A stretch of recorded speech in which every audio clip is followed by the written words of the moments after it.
Damai sejahtera Allah yang melampaui segala akal akan memelihara hati dan pikiranmu di dalam Kristus Yesus. Amin.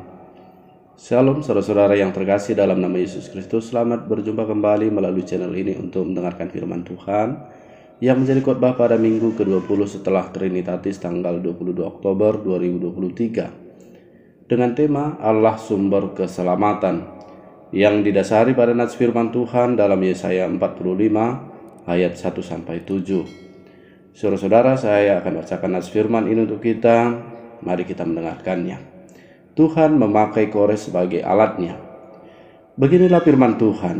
Inilah firmanku kepada orang yang kuurapi, kepada Kores yang tangan kanannya kupegang, supaya aku menundukkan bangsa-bangsa di depannya dan melucuti raja-raja, supaya aku membuka pintu-pintu di depannya dan supaya pintu-pintu gerbang tidak tinggal tertutup.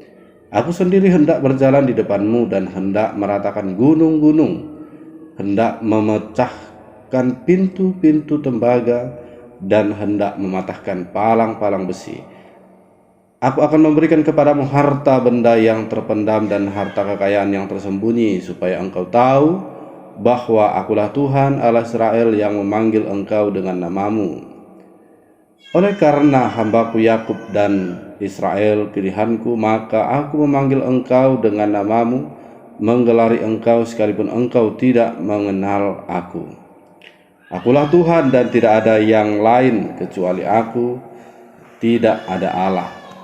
Aku telah mempersenjatai engkau sekalipun engkau tidak mengenal aku, supaya orang tahu dari terbitnya matahari sampai terbenamnya bahwa tidak ada yang lain di luar aku.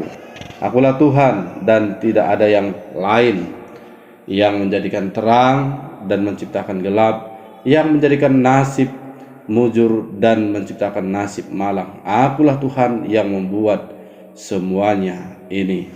Demikian pembacaan firman Tuhan.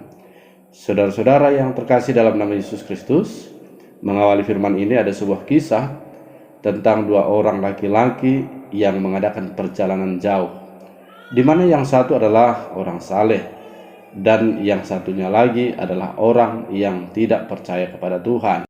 Di dalam perjalanan tersebut mereka membawa barang-barang berharga untuk dijual, beserta seekor kuda, seekor ayam jantan, dan sebuah obor. Sepanjang perjalanan kedua orang tersebut berdiskusi tentang Tuhan. Tuhan itu sangat baik. Dia selalu merancangkan yang baik bagi kita, kata orang yang saleh.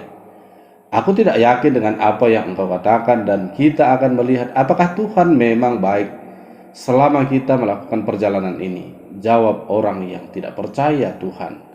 Menjelang sore tibalah kedua orang tersebut di sebuah desa, dan mereka berharap ada orang yang mau menerima kedatangan mereka.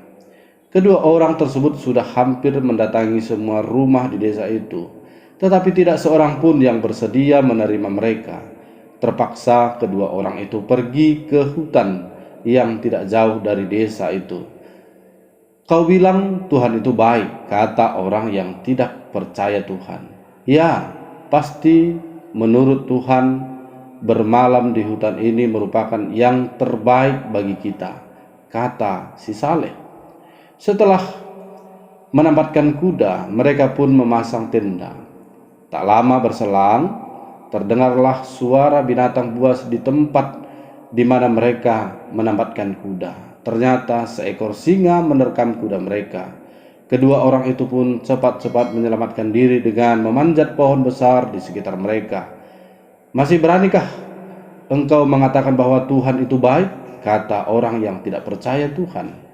Si saleh kemudian menjawab, tahukah kamu bahwa kalau singa itu tidak menerkam kuda, maka kita pasti yang akan diterkam oleh singa. Tuhan itu baik. Mereka masih berada di atas pohon ketika hembusan angin yang cukup kencang memadamkan obor mereka. Sedangkan obor itu merupakan satu-satunya penghangat yang mereka miliki di tengah cuaca yang begitu dingin. Kelihatannya kebaikan Tuhan begitu nyata sepanjang malam ini, kata orang yang tidak percaya Tuhan dengan nada sinis. Keesokan harinya, kedua orang itu kembali masuk desa untuk mencari makanan. Melihat keadaan desa yang porak-poranda, mengertilah mereka bahwa tadi malam desa tersebut telah dijarah oleh sekelompok perampok. Telah terbukti bahwa Tuhan memang baik. Jika saja tadi malam kita menginap di desa ini, maka barang-barang berharga kita pasti ikut dirampok. Dan kalau saja angin tidak memadamkan obor kita, maka perampok-perampok itu pasti bisa melihat barang-barang kita dengan jelas, karena kita memasang tenda tidak jauh dari jalan menuju desa ini. Kata si Saleh, orang yang tidak percaya kepada Tuhan itu hanya tertunduk malu. Dia sadar bahwa memang Tuhan itu sangat baik. Saudara-saudara yang terkasih dalam nama Yesus Kristus, terkadang di dalam kehidupan ini terdapat banyak hal yang mengejutkan dan tidak masuk akal. Ada saja kejadian atau peristiwa yang mungkin tidak masuk dalam hitungan kita, hadir dalam hidup kita, namun menolong dan menyelamatkan hidup kita dari berbagai kesulitan. Semua itu tentu ada yang menggerakkan, yaitu Allah Sang Maha Kuasa yang berdaulat atas segala sesuatu. Seperti dalam ilustrasi ini, di mana Allah bekerja untuk mendatangkan kebaikan melalui banyak perkara. Hal yang sama terjadi dengan bangsa Israel, saudara, di mana Allah selalu berkehendak baik untuk menyelamatkan mereka sebagai umat pilihannya dengan banyak cara dan bahkan melalui orang lain yang tidak terduga sama sekali dalam hidup mereka sebagai bangsa pilihan Allah. Saudara-saudara, bagian nats firman ini merupakan bagian dari nubuat Allah yang disampaikan Nabi Yesaya tentang panggilan dan pengurapan seorang raja yang bernama Kores. Mari kita kenali dulu siapa Kores ini. Kores adalah seorang raja Persia yang menguasai banyak wilayah, di antaranya Mesopotamia, Babilonia, Mesir, dan sebagian India. Kores adalah raja dari bangsa penyembah berhala yang tidak mengenal Allah Israel, tapi dipakai Tuhan untuk ikut ambil bagian dalam proses pemulihan dan penyelamatan bangsa Israel. Hal ini terlihat dari tindakan Kores di kemudian hari. Ia memberikan kebebasan bagi bangsa Israel untuk pulang ke negerinya serta mengizinkan pembangunan kembali tembok Yerusalem dan bait suci, yang bisa kita lihat di dalam Pasal 44 ayat 28, 2 Tawarik 36 ayat 22 sampai 23, dan juga dalam Esra 1 ayat 1 sampai 4. Kores adalah cucu dari seorang raja Media di wilayah Iran, tetapi dibuang karena ramalan bahwa kelahirannya akan membawa kehancuran bagi kerajaan itu. Sekalipun dibuang, Kores berhasil bangkit dan memiliki sikap hati yang benar, sehingga menjadi seorang raja yang besar dan kemudian disebut sebagai Kores yang agung. Saudara-saudara yang terkasih dalam nama Yesus Kristus, kita tahu bahwa cinta kasih Tuhan itu kekal adanya. Itu sebabnya dengan kasihnya yang kekal, Allah mau menyelamatkan umatnya yang sedang berada dalam pembuangan di Babel. Dan untuk tujuan penyelamatan umatnya itu, Allah memakai Raja Kores. Melalui Raja Kores, Tuhan akan menundukkan bangsa-bangsa lain di hadapan bangsa Israel. Melalui Kores, Tuhan akan memberikan kemenangan yang besar kepada bangsa Israel. Dalam nats ini memperlihatkan dua hal mendasar mengapa Allah memanggil, menggerakkan, dan mempercayakan tugas yang besar kepada Raja Kores untuk memulangkan bangsa Israel ke negerinya. Pertama, bahwa karena Allah itu adalah Allah yang setia pada janji-janjinya. Allah telah mengikatkan dirinya sebagai Allah bagi bangsa Israel dan janji akan mengasihi Israel selaku umat pilihannya. Allah ingin memulihkan relasi dengan Israel karena perjanjian kasih karunia Allah kepada Israel selaku umat pilihannya seperti yang dijanjikan pada nenek moyang Israel, yakni Abraham, Ishak, dan Yakub. Jadi Kores tidak dipanggil demi diri sendiri, tetapi demi Yakub atau Israel. Allah mampu dengan kuasanya memanggil, menggerakkan, dan mempercayakan tugas yang besar memulangkan bangsa Israel ke negerinya.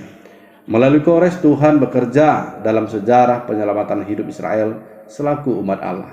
Yang kedua, saudara, karena Allah adalah satu-satunya Tuhan yang berdaulat atas sejarah kehidupan manusia, segala bangsa, dan segala ciptaan.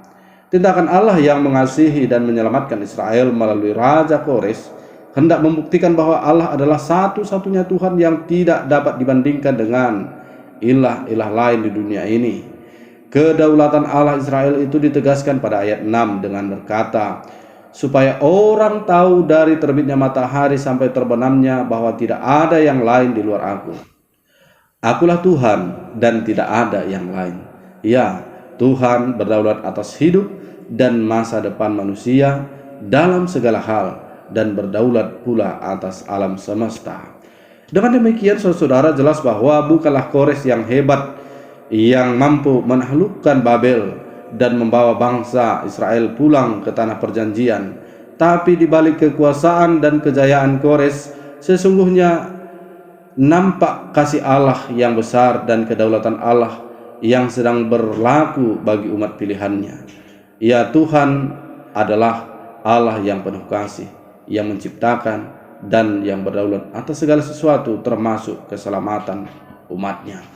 Saudara-saudara yang terkasih dalam nama Yesus Kristus, ada beberapa hal yang menjadi perenungan kita lewat nats firman ini. Yang pertama, Allah adalah sumber keselamatan.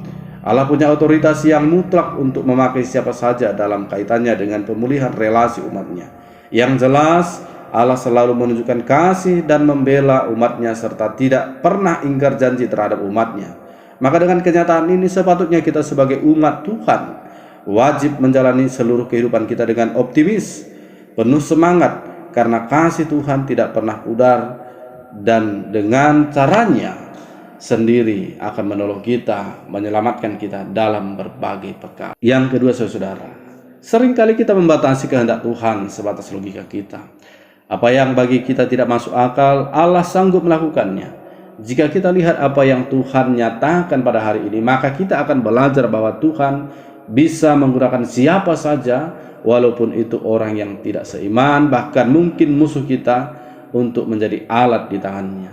Maka percayalah kita saudara-saudara bahwa Allah berdaulat dan berkuasa. Demikian firman Tuhan. Mari kita berdoa. Terima kasih Bapa di surga atas firman-Mu yang telah mengingatkan kami akan daulat dan kekuasaan Tuhan yang selalu nyata di dalam setiap kehidupan kami. Dan demikianlah juga Tuhan, kami sadar lewat firman-Mu bahwa Engkau adalah sumber keselamatan. Maka dengan ini kami akan selalu optimis menjalani hari-hari kami dalam Tuhan. Maka Bapa di surga, kuatkan kami selalu di dalam Roh Kudus-Mu untuk selalu senantiasa berbuat seperti yang Kau kehendaki dalam firman-Mu. Di dalam nama Yesus Kristus kami bersyukur kepada Bapa. Amin.